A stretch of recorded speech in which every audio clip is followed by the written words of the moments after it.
he's that good. He will find a way to get him into that team. He has to find a way to get him into that team. He is a phenomenal talent. Yeah. I mean, he's one of them players, when you watch him, you think, I cannot wait to see where you end up in 4 or 5 years. I mean, Arsenal fans will hate me for saying it, but everyone will be after him in a short space of time, and it'll be the likes of Barcelona, Real Madrid, who'll be knocking on the door saying, we can't miss out on this kid, but Arsenal will be saying, well, he's ours, we're not letting him go.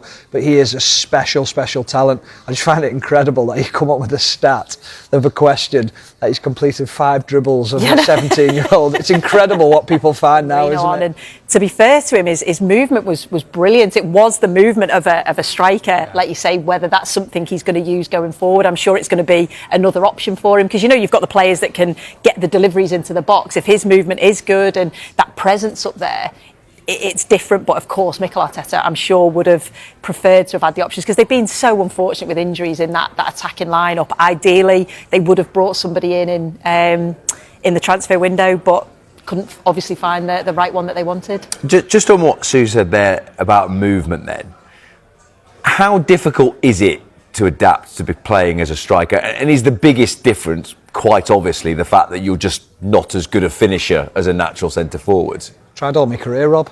Look, I ended up at left back was bad enough. Exactly. So, listen, everyone wants to score goals as a kid, and everyone wants to be a striker, because it's the best position in the team. Because when you score the goals, you get the adulation, you get the praise, you get paid the most money. Everything that comes of being a great striker comes great things. So we all want to be in that position, but we don't have the movement. We don't have that natural instinct to find the right places at the right time. It can't be coached. You can coach to an element, but there's got to be a natural side of it as well. Now, the movement might have been a little bit of luck. It might have been something that he's actually got naturally. We don't know yet, but also do it against... I watched Leicester the other week against Everton.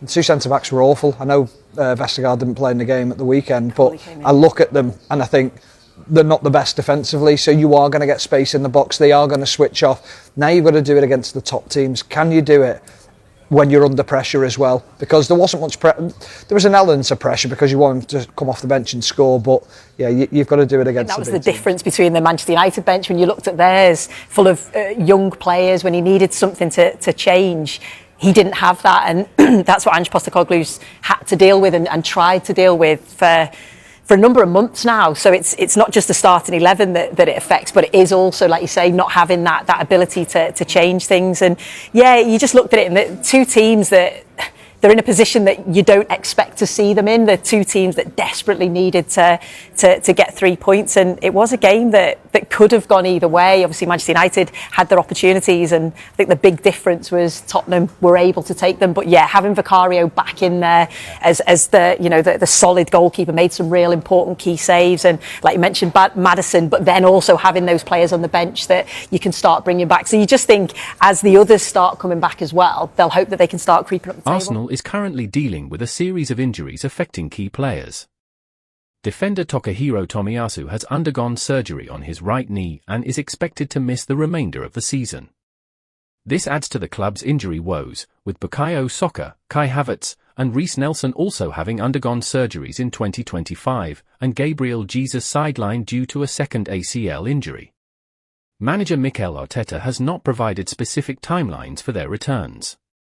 In brighter news, 18-year-old defender Miles Lewis-Skelly is on the verge of making his England debut after just 8 Premier League starts. New England manager Thomas Tuchel is considering Lewis-Skelly for the left-back position, following injuries to Luke Shaw and Ben Chilwell. Teammate Declan Rice has praised Lewis-Skelly, describing him as an exceptional talent. On the transfer front, reports suggest that Arsenal is leading the race to sign former Liverpool forward Roberto Firmino.